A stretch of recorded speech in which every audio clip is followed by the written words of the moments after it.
नमस्कार प्यारे साथियों, आपका स्वागत है हमारे यूट्यूब चैनल में। और आप देख रहे हैं डीएलएड तृतीय सेमेस्टर के लिए जो हमने आपका मैथ स्टार्ट किया है। इसमें आपका चैप्टर नंबर 15 चल रहा है और इससे पहले हम चैप्टर नंबर 14 तक आपको कंप्लीट करा चुके हैं। तो आप जा करके उन वीडियोस को ज़रूर देखिएगा। और चैप्टर नंबर 15 के अंतर्गत देखिए, हमने पहले से ही आपको 12 वीडियोस अपलोड कर दिए हैं आपके लिए, यानी 12 वीडियो आपको पहले से ही मैंने दे दिए हैं। और आज ये जो वीडियो नंबर है वो आपका 13वां होने वाला है। तो इसमें देखिए, इसमें हम जो प्रमेय नंबर है 4 उसके बारे में बात करेंगे, उसको यहाँ पर सिद्ध करेंगे, आपको समझाएंगे किस प्रकार से आपको प्रमेय के अंतर्गत कम से कम क्या याद रखना है। और अगर आप सीख सकते हो तो आप पूरा प्रमेय सीखिए। अगर आप उतना नहीं सीख पा रहे हैं तो आप कम से कम तो इतना याद रखिए रखिए। अगर उतना आप याद रख ले रहे हैं तो आपको फिर कोई टेंशन नहीं होगी, कोई भी दिक्कत नहीं होगी।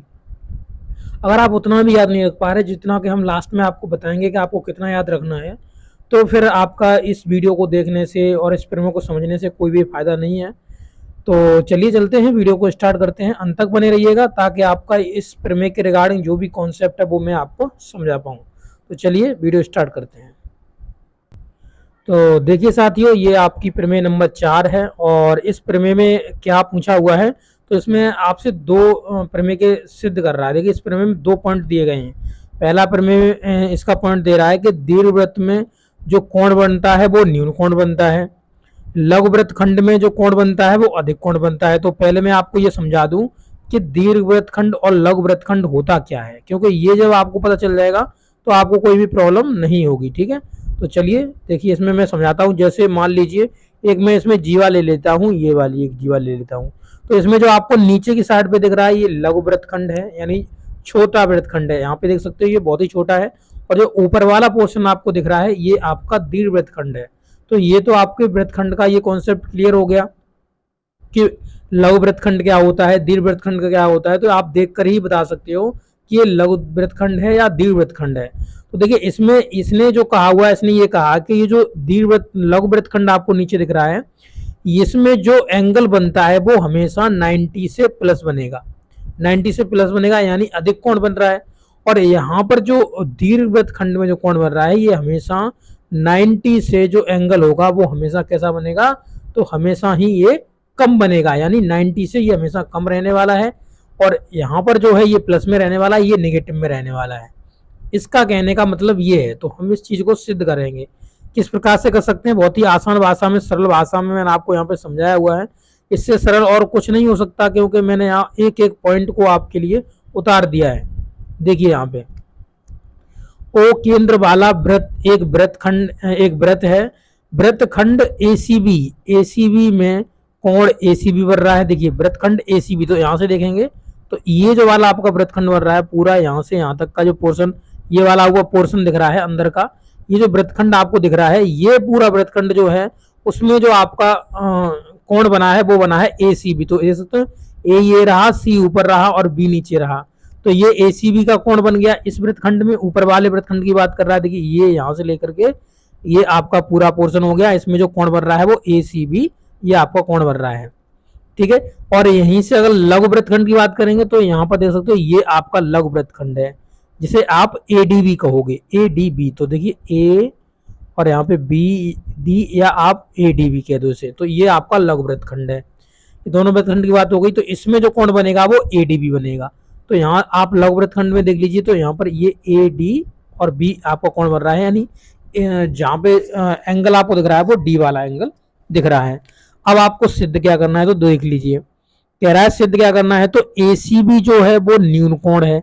एसीबी, तो एसीबी जो कि आपका दीर्घवृत्त खंड में बना है, तो सी का जो मान आएगा वो हमेशा 90 से कम आएगा, क्योंकि ये न्यून कोण है। तो एसीबी जो बना है वो दीर्घवृत्त खंड में बना है। कोण जो होगा वो आपका कोण एसीबी लेस देन 90 डिग्री। तो लेस देन कितना होगा, ये 90 डिग्री से छोटा होगा हमेशा। ठीक है, अब यहाँ पर जो दीर्घवृत्त खंड में कोण बनेगा वो हमेशा ग्रेटर देन होगा, यानी जो देखिए एडीबी, एडीबी बन रहा है वो आपका दीर्घवृत्त खंड में बन रहा है। यहाँ पे आप नीचे देख लीजिए, मैं हर एक जगह इस चीज का फिगर बनाया हुआ है ताकि आपको अच्छे से समझा सकूं। तो यहाँ पे देख सकते हो ए और डी और बी, तो ये जो एंगल बन रहा है ये एंगल हमेशा 90 से एक्स्ट्रा होगा, यानी 90 से ज्यादा होगा। देख लीजिए यहाँ पे एडीबी जो एंगल है वो 90 से कैसा है, ग्रेटर देन है, यानी ये ज्यादा है, जिधर इसका मोखला होता है वो ज्यादा होता है, अधिक कोण है। और ये जो आप वृत्तखंड देख रहे हैं ये आपका लघु वृत्तखंड में बना हुआ है। अब रचना हमको क्या करनी है, थोड़ा करना है, रचना में कुछ नहीं करना। तो यहाँ पर देखिए, यहाँ से ए से ओ पर मिला दिया और बी से ओ पर मिला दिया, यानी दोनों को हमने ओ बिंदु से जोड़ दिया है। तो ए को वृत्त के ओ केंद्र से जोड़ दिया और हमने बी को भी इससे जोड़ दिया। अब यहाँ पर आप देखेंगे, आगे बढ़ जाएं, तो यहाँ पर जो आपको एंगल ए सी भी दिख रहा है वो वृत्त की परिधि पर बना है, जो आप देख सकते हो यहाँ सी वाला जो एंगल है वृत्त की परिधि पर है। और AOB ये आपका केंद्र वाला कोण है, AOB वाला, तो यानी जो O एंगल है वो आपका केंद्र पर बना हुआ है और वो आपका परिधि पर बना हुआ है। इसके रिगार्डिंग आपने एक थ्योरम पढ़ी थी, मैंने आपको समझाई थी कि जो केंद्र पर बना कोण होता है वो परिधि पर बने कोण का 2 गुना होता है, या जो परिधि पर बना कोण होता है वो केंद्र पर बने कोण का आधा होता है। तो यहाँ पर जो परिधि पर बना है वो आपका AC बना है। तो जो ACB आपको ये दिख रहा है, ये एंगल जो ACB दिख रहा है, ये जो एंगल होगा वो यहाँ केंद्र पर जो कोण बना है, यानी ओ बिंदु पर यहाँ पर एक जो केंद्र पर बना हुआ है उसका कैसा हो जाएगा, उसका 2 गुना हो जाएगा। कौन हो जाएगा, 2 गुना करेंगे तभी तो AOB के बराबर होगा, यानी केंद्र पर बने कोण का। तो इसलिए हमने इसे जब 2 टाइम्स इसका कर लेंगे तब हमको ये एंगल मिलेगा। यहाँ पर जैसे मान लीजिए यहाँ C 50 दिया है तो जो आपका O होगा वो 100 होगा। तो इस तरीके से आप देख सकते हो केंद्र पर बना कोण परिधि पर बने कोण का 2 गुना होता है और परिधि पर बना कोण केंद्र पर बने कोण का आधा होता है। तो ये आपकी पूरी थ्योरम है। तो यहाँ से आगे बढ़ जाएंगे तो यहाँ से एक चीज देखिए, देखिए यहाँ जो 2 कोण ACB लिख सकते हैं, बराबर में लिख सकते हैं AOB। AOB यानी ये जो आपको एंगल दिख रहा है ये AOB है आपका। तो यहाँ जो केंद्र पर बना हुआ कोण है ये आपका O वाला एंगल है। तो AOB के बराबर तब बन पाएगा जब हम ACB को 2 गुना कर दें। अब जो AOB आपको दिख रहा है ये 90 से हमेशा कैसा होगा, कम, मतलब 180 से कैसा होगा, हमेशा कम होगा। क्यों, क्योंकि तीनों कोणों का योग 180 अंश होता है, तो हर एक कोण का कुछ ना कुछ तो मान होगा ही होगा। तो जब कुछ ना कुछ मान होगा तो ये 180 से कम होगा, यानी एक एंगल इस O की बात करिए तो 180 से कम होगा, क्योंकि त्रिभुज के तीनों कोणों का योग 180 अंश होता है। तो ये एक एंगल है तो 180 से हमेशा कम ही होगा।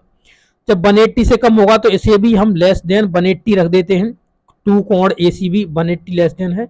तो यहाँ से अगर आप निकालेंगे तो इस 2 से इसे काट देंगे तो 90 पर कट जाएगा, यानी जो कोण ACB निकल के आएगा आपका ACB वो लेस देन निकल के आएगा 90, यानी 90 से कम निकल के आएगा। और यही बात कह रहा था, जो दीर्घवृत्त खंड में कोण बनता है वो हमेशा ही न्यून कोण होता है। तो इस तरीके से ये जो थ्योरम आपकी पहले नंबर का है हो गया पोर्शन, इसका आपका सिद्ध हो गया। अब दूसरे नंबर का देख लीजिए, इसमें आपको क्या करना है, जो आप देख सकते हो ये आपका पूरा फिगर बना हुआ है। यहाँ पे आप फिगर थोड़ा वैसा हो गया, देखिए यहाँ पे हम दिखा देते हैं, ये आपका पूरा फिगर बना हुआ है यहाँ पे, ठीक है, ये आपका पूरा फिगर बना हुआ है।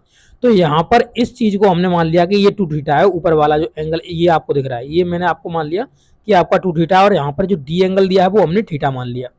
तो यहाँ पर एंगल ADB जो एंगल होगा, यानी डी वाला जो एंगल है बराबर में 2 थीटा के बराबर क्यों रखेंगे, क्योंकि यहाँ पर आप देख सकते हो ये जो एंगल है ये वाले इस एंगल के कैसा होगा, ये एंगल 2 गुना होगा हमेशा, जो परिधि पर एंगल बना होगा।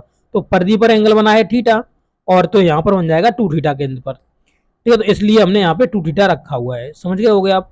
अब आगे देखिए, तो यहाँ पे 2 ADB बराबर में हो जाएगा आपका तो यहाँ पे इस एंगल की अगर बात करी जाए तो ये एंगल अगर हम इस वाले एंगल को, ये जो नीचे वाला एंगल है इसको अगर 360 में से घटा दें, यानी 360 में से अगर इस एंगल को घटा दें नीचे वाले एंगल को, यानी ये जो 2 यहाँ पे जो कौन सा कोण है आपका AOB को घटा दें तो हमें यही तो एंगल मिल जाएगा, ये ऊपर वाला एंगल की तो बात चल रही है। तो यहाँ पर वही एंगल हमको मिल जाएगा। तो यहाँ पे AOB हमने घटा दिया। अब AOB लेस देन है किसने से, 180 से लेस देन। अभी ऊपर ही आपको बताया कि ये हमेशा 180 अंश से कम अंश में रहेगा। तो यहाँ पे 2 ADB आपका 360 माइनस का 180 लेस देन। अब यहाँ पे एक चीज समझने की बात है, देखिए 360 में से 180 अंश से कम को घटाओगे आप। जैसे मान लीजिए मैंने ये कहा कि 360 आपके पास है और 360 में से आपने घटा दिया 179, इतना हमने आप मान लिया घटा दिया। ये 180 की जगह हम इसे 179 मान दे, क्यों, क्योंकि ये 180 से कम है। तो इसे भी घटाएंगे तो फिर भी हमको 181 मिलेगा, यानी 180 अंश से हमेशा ज़्यादा मिलेगा। तो जब ज़्यादा मिलेगा तो इसका मतलब हम ये कह सकते हैं जो इस एडीबी का मान आएगा वो हमेशा 180 से ज़्यादा आएगा, क्योंकि यहाँ पर 360 में से जब ये पोर्शन घटेगा तो हमेशा 180 से ज़्यादा ही आएगा। ठीक है, तो यहाँ से जब आप एडीबी की वैल्यू निकालोगे, 2 से इसमें डिवाइड मार दोगे तो ये 90 बनेगा। 90, इसका मतलब ये हुआ ये 90 जो है, ये जो एडीबी है इसका वैल्यू हमेशा 90 से एक्स्ट्रा होगा, 90 से हमेशा कैसा होगा, ज़्यादा ही आएगा हमेशा इस वैल्यू, इसकी वैल्यू। तो इस तरीके से आप इसको सिद्ध कर सकते हो, आसानी से इस पूरी प्रमेय को सॉल्व कर सकते हो। अब आपको ये बताना है ये प्रमेय आपको समझ में आया या नहीं आया, कौन कौन से पॉइंट में आपको किसी में अगर दिक्कत हुई तो आप जरूर बताइएगा। ओके, तो इस वीडियो को आपने देखा इसके लिए आपका बहुत बहुत धन्यवाद। चलिए मिलते हैं हम नेक्स्ट वीडियो में। Okay, thank you.